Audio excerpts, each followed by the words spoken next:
Welcome back folks. Today we're diving into a game that looks like it was handcrafted by someone who played Zelda, drank 3 pots of coffee and then said, Yeah, but what if nightmares are pretty?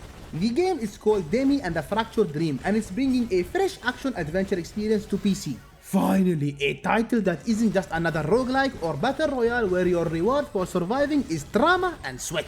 Now guys, we all know the Zelda formula. Run around, solve puzzles, start things that look vaguely slimy and save a world that's perpetually on fire. It's a formula that works. Nintendo's been milking it longer than cows have existed. But Demi is taking that DNA and giving it a stylish new mutation. And here is the kicker guys, it's not Nintendo making it, it's not Ubisoft, not EA, not any giant that thinks innovation means reselling the same freaking game with shinier grass textures. No, this comes from Yarn Owl Studios. Who? Exactly, and that's the fun part because nothing slaps harder than an indie studio stepping out of the void, slamming a new title on the table and saying, We're here, we're scrappy and we might just outshine the big boys. So today, we're breaking down the studio behind it, the game itself, and the potential legal thunderclouds looming overhead thanks to freaking Nintendo's lawyers being hungrier than cockroaches in a dumpster. Now, let's start with the minds behind this project, Yarn Owl Studios. Now, from what I've dug around, they're relatively new to the scene. And when I say new, I mean their Google results are probably still confused with knitting tutorials.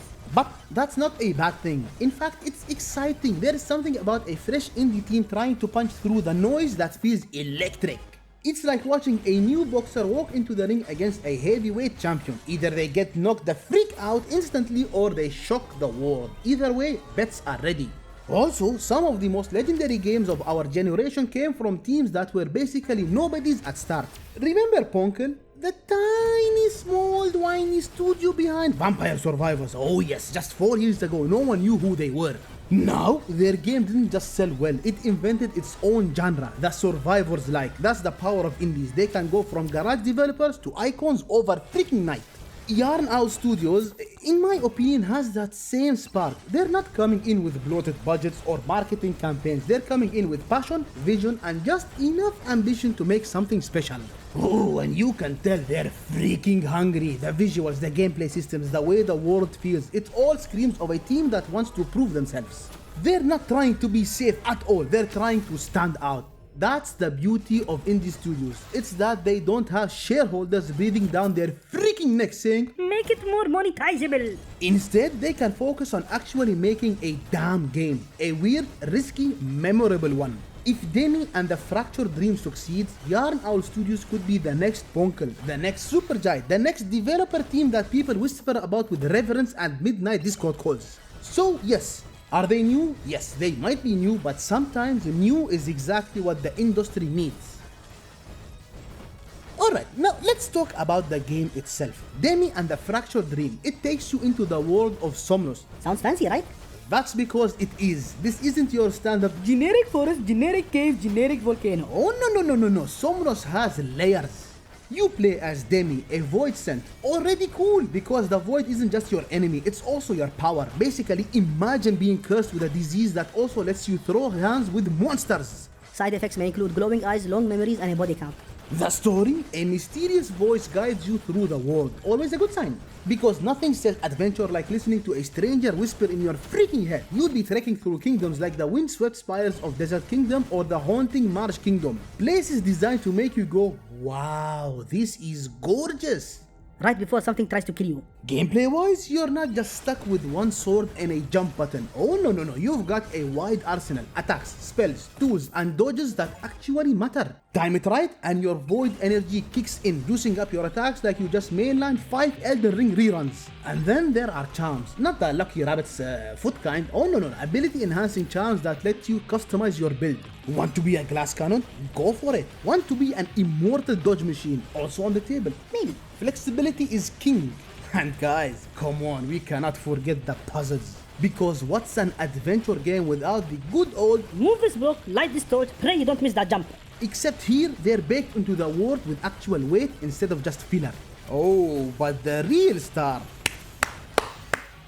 the visuals. Seriously, in my opinion, this game looks freaking gorgeous. There's a certain vibrancy to it. It's like every frame was hand painted then dunked in a vat of atmosphere.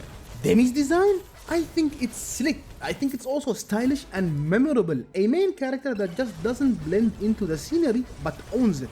In my honest opinion, I don't think this is just a Zelda-like. I think this is a game that wants to stand on its own to void cursed feet. Unfortunately, I never or usually I don't like getting into this part, but what can we do? We have to address the elephant in the room, or more accurately, the freaking plumber-shaped shadow looming over every Zelda-like ever made. Nintendo freaking Do. Here's the deal, guys. The second a game gets labeled as Pokemon or Zelda-like, you've already invited the comparisons. And honestly, while that's not bad, I mean, who wouldn't want to be compared to one of the greatest franchises of all time? Unfortunately, it also puts a big fat target on your neck.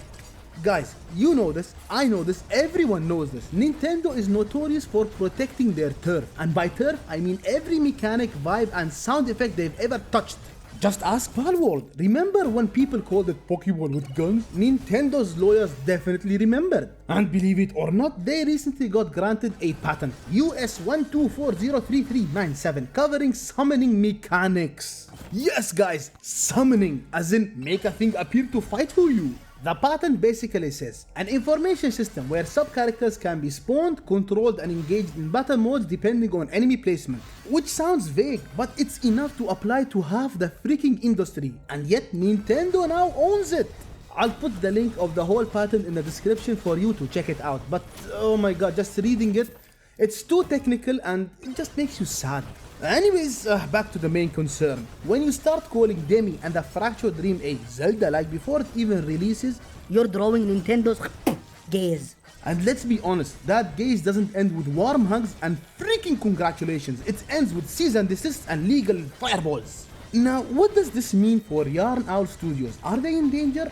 Probably not. I mean, Demi isn't exactly a Link clone and Somnos isn't Hyrule, but the risk is there and it's worth mentioning. Especially since indie studios don't, how can I put this? They don't exactly have the money or the war chests to fight Nintendo in court. Who does? Still, I'd argue the game has enough identity to stand apart. The void mechanics, the charm system, the art style, it's carving its own niche. And if anything, being called a Zelda-like might actually work in their favor. It's a familiar hook for players while still giving Yarn Owl Studios room to flex their originality. So, yes, unfortunately the comparisons are inevitable. But honestly, that's not the worst problem to have. Better to be compared to Zelda than be forgotten entirely. So, what do we have here? A fresh indie studio, a stylish action adventure, and a whole lot of potential wrapped in void energy and whispers from beyond. Demi and the Fractured Dream, in my opinion, isn't just another Zelda clone. It's a chance for PC players and maybe even console players down the road to experience that same sense of wonder, puzzles and combat thrills without needing to touch a Nintendo freaking system ever. Could it stumble? Of course it can. Every new studio walks a thin line, but if Yarn Owl Studios nails this, we might be looking at the start of something huge. Maybe not a franchise, but a stepping stone to even greater projects. It might be a mini Zelda experience, yeah sure, but with its own voice, its own style and its own ambition. And honestly, that's exactly what we need nowadays. But hey, that's my take guys. What do you think? Is Demi and the Fractured Dream shaping up to be the next indie darling, or is it just another dream waiting to shatter? Either way, one thing's clear. The void isn't empty, it's just getting started. Guys, thank you so much. Thank you so much for watching the video. If you enjoyed it, please consider leaving a like and subscribing for more content in the future. Take care and I'll see you in the next one.